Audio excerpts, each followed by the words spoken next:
السلام علیکم۔ اللہ تعالیٰ نے ہر انسان کو زندگی میں وقت کی ایک بڑی نعمت عطا کی ہے۔ پہلے بھی شاید میں یہ بات بیان کر چکا ہوں کہ ہر روز کم و بیش 86,400 بلکہ ایگزیکٹلی 86,400 سیکنڈ ہیں جو مجھے اور آپ کو دیے جاتے ہیں، اور ان میں سے بیشتر لمحات ہم ضائع کر دیتے ہیں۔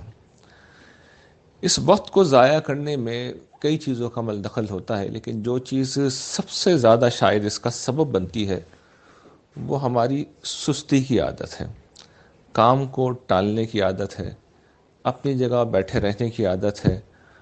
کسی بھی کام کو کرنے کے بجائے ہم اپنی توجہ غیر ضروری چیزوں میں لگا دیتے ہیں۔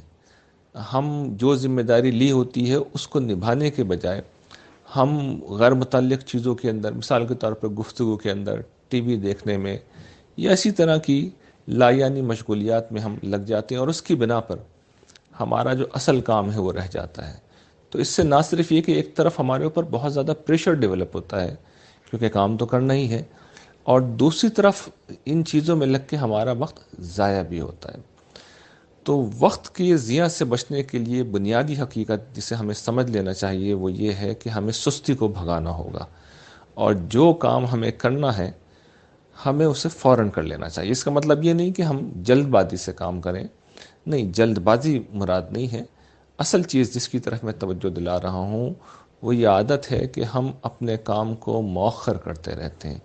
تو اس چیز کے دو بڑے نقصانات ہوتے ہیں۔ اس کا ایک نقصان تو یہ ہے کہ کام نہیں ہو پاتا، وقت ضائع ہوتا ہے، اور دوسرا یہ کہ ہم پہ پریشر ڈیولپ ہوتا ہے۔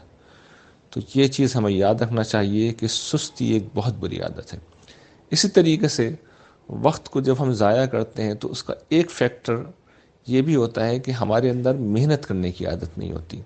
ہم تھوڑا سا کام کرتے ہیں اور ہم کام چھوڑ دیتے ہیں کہ کوئی مشکل آ گئی ہے، کوئی مسئلہ ہو گیا ہے، ہمیں ہمت کرنی پڑ رہی ہے، محنت کرنی پڑ رہی ہے، ایفرٹ کرنی پڑ رہی ہے۔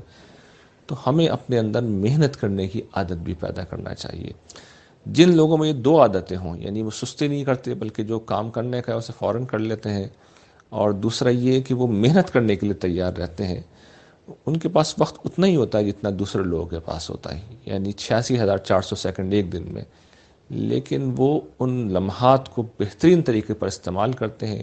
اس کی بنا پر نہ صرف یہ کہ وہ زیادہ پرسکون رہتے ہیں بلکہ وہ زندگی میں بڑی اچیومنٹ بھی کرتے ہیں، لوگ ان کو اپریشیٹ بھی زیادہ کرتے ہیں۔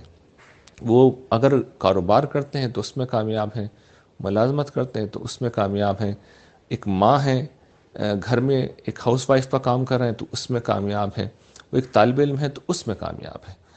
تو ان سارے پہلوؤں سے اگر ہمیں کامیاب ہونا ہے تو ہمیں اپنی عادت بنانی ہوگی کہ ہمیں سستی کو بھگانا ہوگا، اور اپنے کام کو جس وقت وہ کرنا ہے ہمیں اسے کر لینا چاہیے، اور اس سے ہمارا پریشر بھی دور ہوگا۔ اور اس میں ایک آخری بات جس کی طرف میں توجہ دلا رہا ہوں وہ یہ کہ نماز اس معاملے میں ہماری بڑی تربیت کرتی ہے۔ نماز چونکہ قرآن کہتا ہے کہ وقت کی پابندی کے ساتھ مومنوں پر فرض ہے، تو یہ گویا کہ ہمیں سکھاتی ہے کہ جو کام جس وقت کرنے کا ہے اسے کر لینا چاہیے، اور یہ سبق اگر ہم نماز کا سیکھ سکیں تو یہ دیگر پہلوؤں سے بھی انشاءاللہ بہت مفید ثابت ہوگا۔